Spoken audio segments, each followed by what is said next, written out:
It's the tire squealing, drag strip dominating, unofficial muscle car of the 80s, known for leaving skid marks on the asphalt and making passengers grip their seats in sheer excitement. The Fox Body Mustang is not your typical car. It demands respect and skill to handle its untamed power. This isn't just a joyride. If you lack experience with this car, you could find yourself in serious trouble. It is a wild ride, and it is completely untamed. This car was the king of the street, so buckle up as we explore the legend that is the Fox Body Mustang.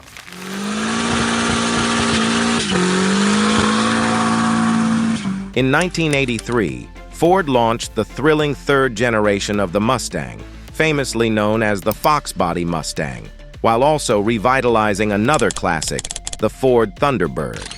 By this time, the Thunderbird had impressively evolved through 9 generations, transitioning from a Corvette competitor to a spacious personal luxury coupe.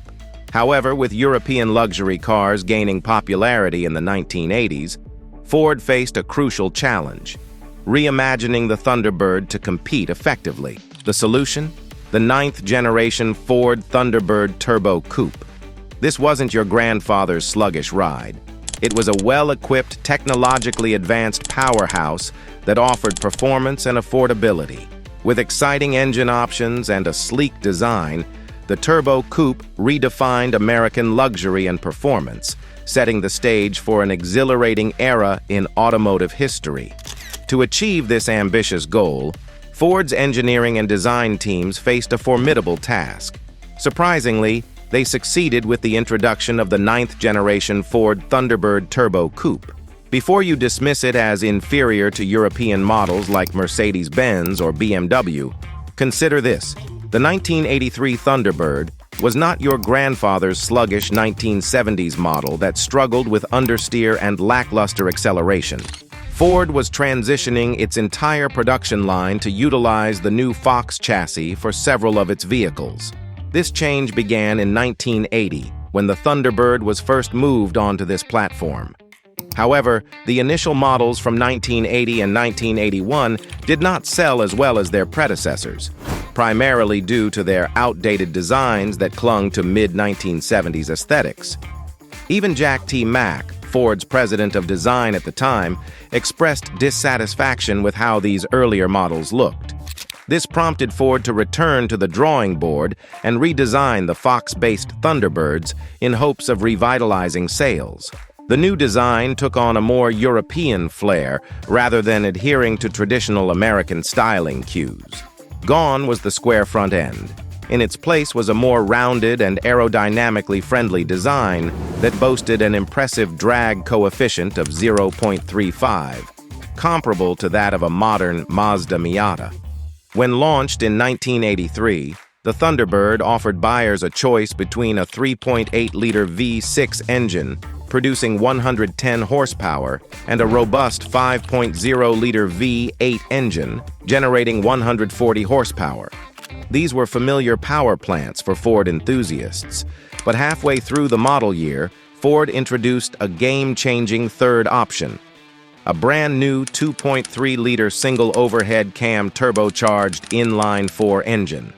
This engine was derived from what would eventually be used in the Mustang SVO and became the most powerful engine option available for the Thunderbird at that time, delivering 142 horsepower at 5,400 RPM and an impressive torque of 172 pound-feet at 3,800 RPM.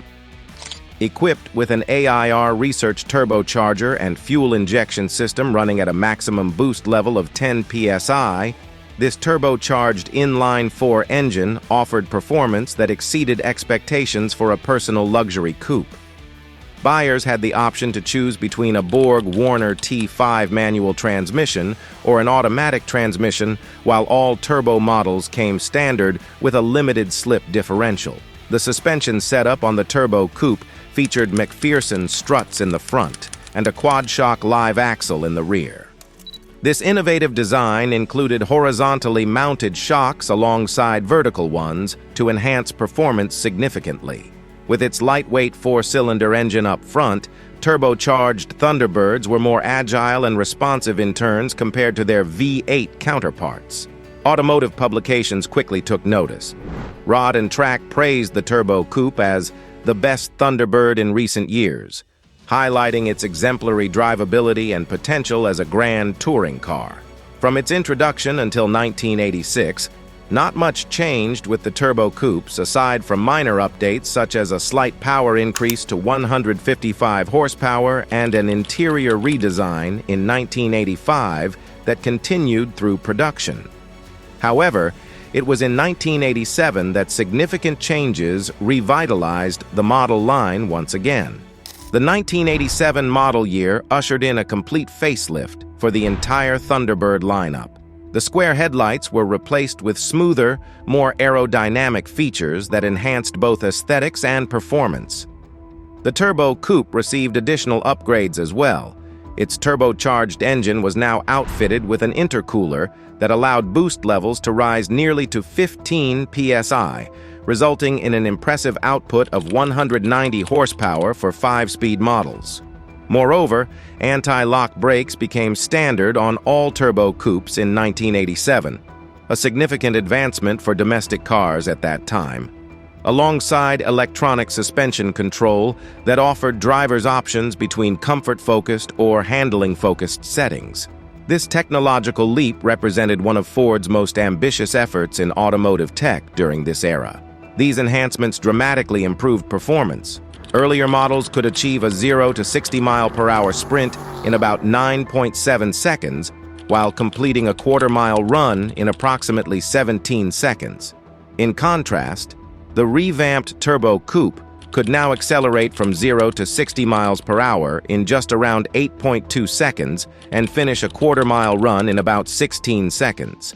A remarkable improvement that showcased its newfound capabilities. In terms of pricing during its peak production years, the Turbo Coupe started at around $17,000 in 1987, a significantly more affordable option compared to foreign competitors like BMW and Mercedes-Benz.